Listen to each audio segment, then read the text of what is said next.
So today we're talking about 3 different banks that have failed, but we're really only going to talk about one. But it's kind of breaking news. It is throwing the lending world in a positive note for real estate at least, but some concerns for more of the economy aspect. So hang in with us and check it out. What's up, guys? My name is Ben Kwan. I'm associate broker here in Virginia, and today I got Tyler on for our 3rd podcast. It's going to be a short one, just kind of breaking down again those banks. Yeah, hey guys, my name is Tyler Hupka. I'm a loan officer at Day One Mortgage. Kind of just jumping on here real quick, not in a normal setting, but obviously huge news has occurred over the weekend. 3 banks have failed, the major one being Silicon Valley Bank. Yeah, so we talk about SVB, that's Silicon Valley Bank. That's what it's abbreviated at. And I just kind of want to jump in there real quick. The real quick direct reason, I get the question a lot, hey, what happened? Why did the bank fail? The most direct way to state it is interest rates rising so quickly. They had purchased a lot of Treasury Bonds that had yielded a very low yield, 1.5%, 2%, and a ton of their depositors came by and eventually said, hey, we want to get our money back out of the bank. And when they go to sell those Treasury Bonds right now, they're not worth anything on the open market because you can just go get such a high interest rate. High interest rate. I mean, savings accounts are paying higher, other bonds are paying a lot higher.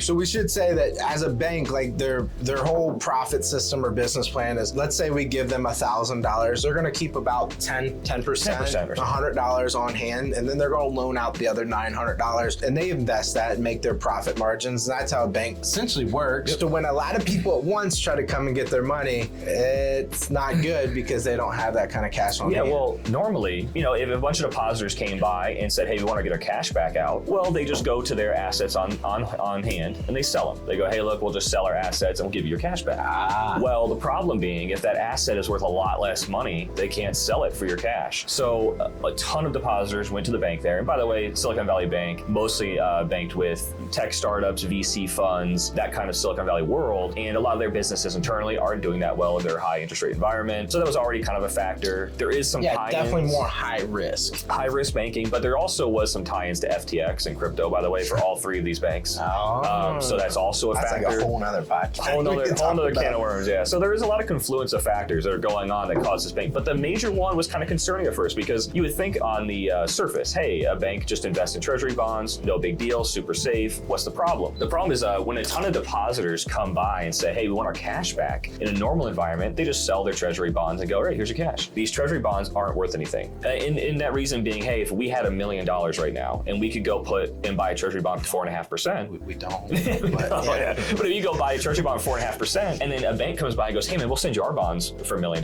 but it gives you 1.5. You're gonna go, nah, I'm good. It's not even.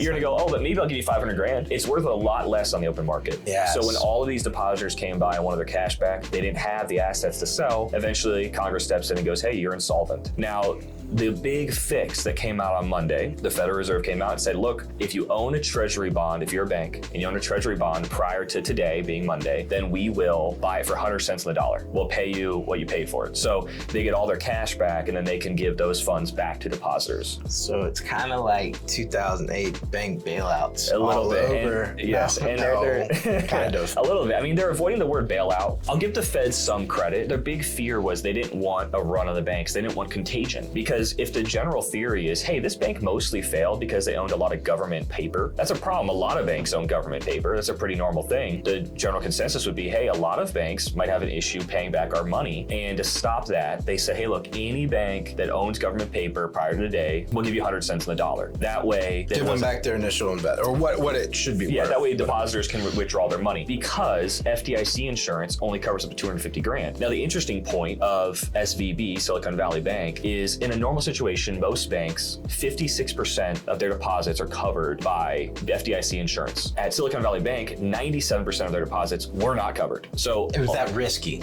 They had so much of a balance. So like basically they had such huge clients.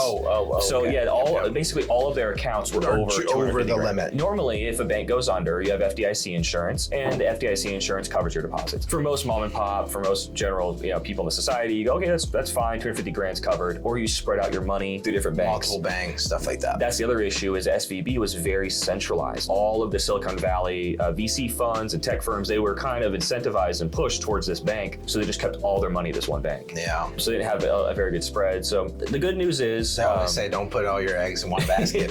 Yeah, well, let me see why. So interestingly, you go, hey, it's positive for the lending world, which sounds a little bit backwards. Hey, we just had a big bank failure, but all of a sudden mortgage rates are going down and the lending world sees a positive. positively. Like last week we talked about with the jobs report coming out, that was positive, but when we talked about the Feds trying to break something. And all of a sudden they broke something. And now they broke something. So that's what's interesting is basically, yeah, I mean, the Fed did kind of break something. Now you could argue, hey, risk management at SVP wasn't as good, et cetera, but under the old paradigm of low interest rates, SVP would have been fine. When interest rates skyrocketed, SVP was in a bad spot. And a lot of banks are likely in that bad spot. Fed comes out and bails them out. Why is it good for mortgage rates? Well, one, the Fed expectations of raising interest rates went down drastically. After that bank failure, the market expected the Fed might pause next week or probably raise it by 25 basis points and then pause. That's a huge fast track. I mean, we didn't think a pause was going to happen for months from now. So it fast tracked the expectation for the Fed to pause. Now with interest rates, I mean, inflation rates still being pretty high on the grand scheme of where they wanted it to be. If they pause this early, is there going to be any issue?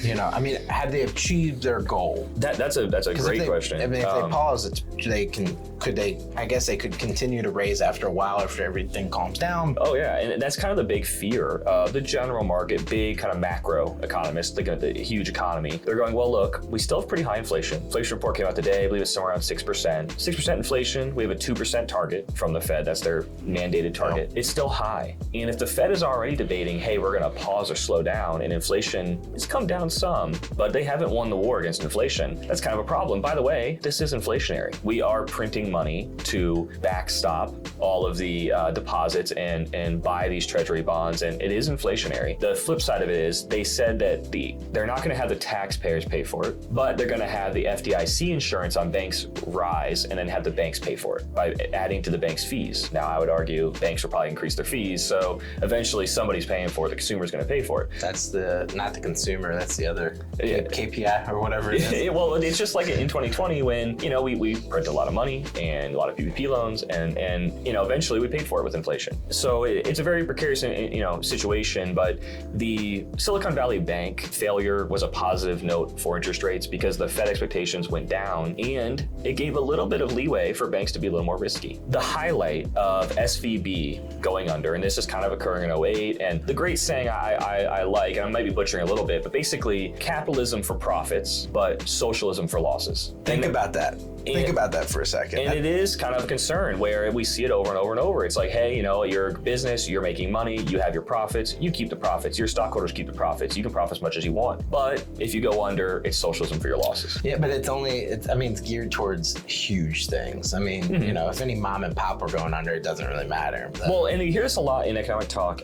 They call it the moral hazard. The moral hazard is the Fed stepping in and bailing out or alleviating certain financial situations can be seen as a positive for the economy and for the world and for the market, okay. But what does it do to the behavior of those businesses? Do they ever learn a lesson? And some would argue, no. Look at this bank, it's like just a handful of years later, all of a sudden we have another bank collapsing, biggest bank collapse since 2008. And once again, instead of saying, hey, you have to learn your lesson, and now their argument is, hey, they didn't pay back any investors, like shareholders and everything, that they lost money on SVB. But all the depositors there, they get to keep all their money. And that is something that you as a consumer should have to do risk management. Hey, where do you keep your money at? Is this a safe bank? When you eliminate risk through investment like that, it does create issues. It's an interesting situation. It is unfolding. There is a lot more possible fallout to all this. Right now, the market is kind of in a standstill going, okay, well, the Fed came out, they bailed out the banks. They told any other bank, hey, if you have the same issue, we'll buy all your funds. Maybe they stopped it, but it's going to be really interesting to see it unfold. And is there any contagion from this? Do more banks go under, or is there more issues through raising rates? Man, that is some powerful stuff to start this morning. Yeah. We have a sales meeting here in 30 minutes, so I guess we probably should start getting ready for that. But absolutely. I mean, I'm interested to hear your thoughts. If you have any, leave them in the comments below. Of course, love having Tyler on. Like and subscribe if you want to see more content like this. I'm sure there'll be more events coming up, especially in the coming weeks, and I'm sure we'll hop on here and let you guys know what's going on. All right, guys. See you on the next one. Appreciate you guys. See ya.